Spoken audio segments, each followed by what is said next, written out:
kajing kuslai bakajing subat kajing kemen gila herno bakin sejai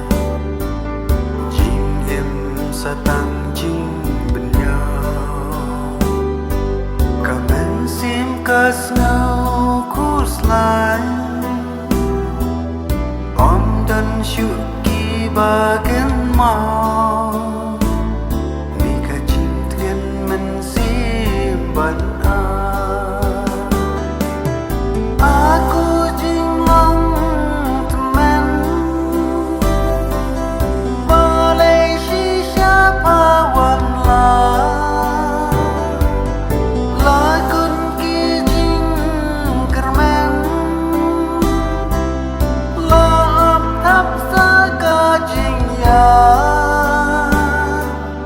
la lem ki rong ki ru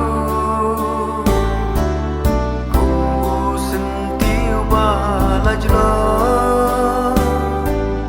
la kum ba wan tam lu ulo ka jing dum ba tam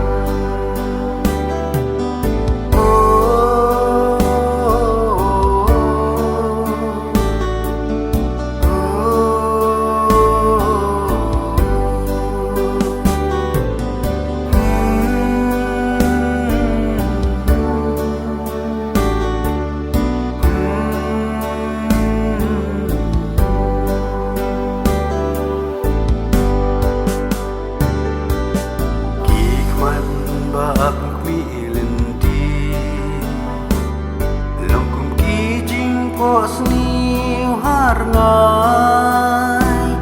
habaki lawan poi kisngi long kum ka tedam ba shu jar ngai kisngi jing long temen shanu ki ba ik ba than bakadonut kaju kerman baka mensimkan yo jinsha aku jinglong teman balai shisha pawan lakun kijing kerman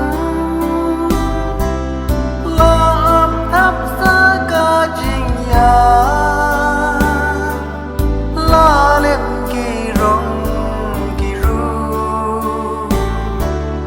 kum sen tiu ba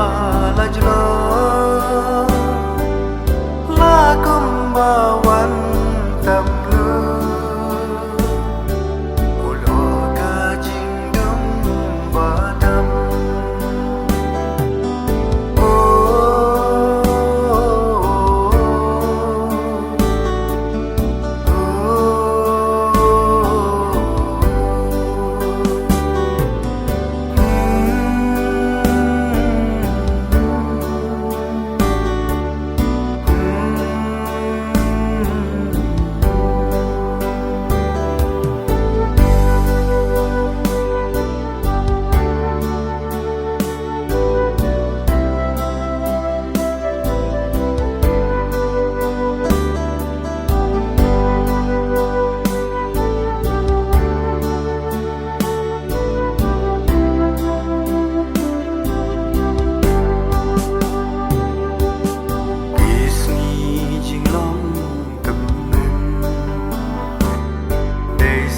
tang kijing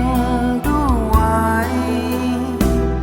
bakajing subat kajing tengen desa tanggu kenrat ban ai kajing ya dei para bril kalapoi bak syari kenja satang